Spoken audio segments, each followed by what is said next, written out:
بسم اللہ الرحمن الرحیم۔ اللہ کے نام سے شروع جو بڑا مہربان نہایت رحم کرنے والا ہے۔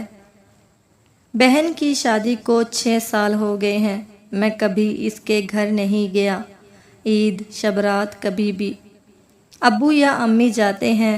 میری بیوی ایک دن مجھے کہنے لگی، آپ کی بہن جب بھی گھر آتی ہے اس کے بچے گھر کا حال بگاڑ کر رکھ دیتے ہیں، خرچہ ڈبل ہو جاتا ہے، اور تمہاری ماں ہم سب سے چھپ چھپا کر کبھی اس کو صابن کی پیٹی دیتی ہے، کبھی کپڑے، کبھی سرف کے ڈبے، اور کبھی کبھی تو چاول کا تھیلا بھر دیتی ہے۔ اپنی ماں کو بولو یہ ہمارا گھر ہے، کوئی خیرات سینٹر نہیں۔ مجھے یہ سن کر بہت غصہ آیا۔ میں مشکل سے خرچہ پورا کر رہا ہوں اور ماں سب کچھ بہن کو دے دیتی ہے۔ بہن ایک دن گھر آئی ہوئی تھی، اس کے بیٹے نے ٹی وی کا ریموٹ توڑ دیا۔ میں ماں سے غصے میں کہہ رہا تھا، ماں بہن کو بولو یہاں عید پہ آیا کرے بس، اور یہ جو آپ صابن، سرف اور چاول کا تھیلا بھر کر دیتی ہے نا، اس کو بند کرے۔ ماں چپ رہی، لیکن بہن نے ساری باتیں سن لی تھی میری۔ بہن کچھ نہ بولی۔ 4 بج رہے تھے، اپنے بچوں کو تیار کیا اور کہنے لگی، بھائی مجھے بس سٹاپ تک چھوڑ آؤ۔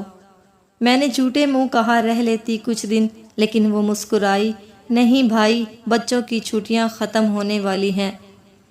پھر جب ہم دونوں بھائیوں میں زمین کا بٹوارا ہو رہا تھا، میں نے صاف انکار کیا، بھائی میں اپنی زمین سے بہن کو حصہ نہیں دوں گا۔ بہن سامنے بیٹھی تھی، وہ خاموش تھی، کچھ نہ بولی۔ ماں نے کہا، بیٹی کا بھی حق بنتا ہے، لیکن میں نے گالی دے کر کہا، کچھ بھی ہو جائے میں بہن کو حصہ نہیں دوں گا۔ میری بیوی نے بھی بہن کو برا بھلا کہا، وہ بیچاری خاموش بیٹھی رہی۔ بڑا بھائی علیحدہ ہو گیا۔ کچھ وقت کے بعد میرے بڑے بیٹے کو ٹی بی ہو گئی۔ میرے پاس اس کا علاج کروانے کے پیسے نہیں تھے، بہت پریشان تھا میں، قرض بھی لے چکا تھا، بھوک سر پر تھی۔ میں بہت پریشان تھا، کمرے میں اکیلا بیٹھا تھا، شاید رو رہا تھا حالات پہ۔ اس وقت وہی بہن گھر آ گئی۔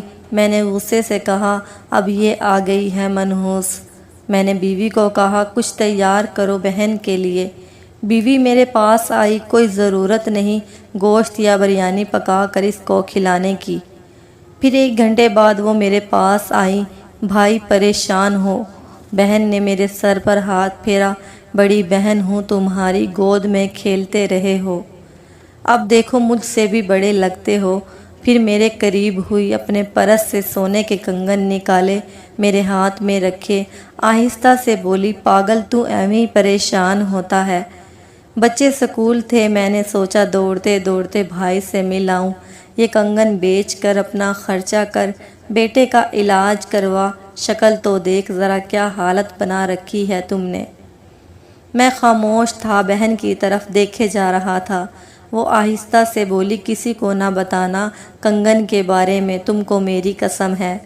میرے ماتھے پہ بوسہ کیا اور 1000 روپیہ مجھے دیا، جو 150 کے نوٹ تھے، شاید اس کی جمع پونجی تھی، میری جیب میں ڈال کر بولی، بچوں کو گوشت لا دینا، پریشان نہ ہوا کر۔ جلدی سے اپنا ہاتھ میرے سر پر رکھا، دیکھا اس نے بال سفید ہو گئے میرے۔ وہ جلدی سے جانے لگی۔ اس کے پیروں کی طرف میں نے دیکھا، ٹوٹی ہوئی جوتی پہنی ہوئی تھی، پرانا سا دوپٹہ اوڑھا ہوا تھا، جب بھی آتی تھی وہی دوپٹہ اوڑھ کر آتی تھی۔ بہن کی اس محبت میں مر گیا تھا میں۔ ہم بھائی بھی کتنے مطلب پرست ہوتے ہیں، بہنوں کو پل بھر میں بیگانہ کر دیتے ہیں، اور بہنیں بھائیوں کا ذرا سا دکھ برداشت نہیں کر سکتی۔ وہ ہاتھ میں کنگن پکڑے زور زور سے رو رہا تھا، اس کے ساتھ میری آنکھیں بھی نم ہو گئی تھی۔ اپنے گھر میں خدا جانے کتنے دکھ سہ رہی ہوں گی۔ کچھ لمحے بہنوں کے پاس بیٹھ کر ان کا حال پوچھ لیا کریں کہ ان کے چہرے پہ کچھ لمحوں کے لیے ایک سکون آ جائے۔ سچ کہتے ہیں لوگ، بہنیں ماں کا روپ ہوتی ہیں، قدر کرو اپنی بہنوں کی۔ ویڈیو اچھی لگی ہے تو چینل کو سبسکرائب کر دیں، ویڈیو کو لائک اور شیئر ضرور کیجیے۔ جزاک اللہ۔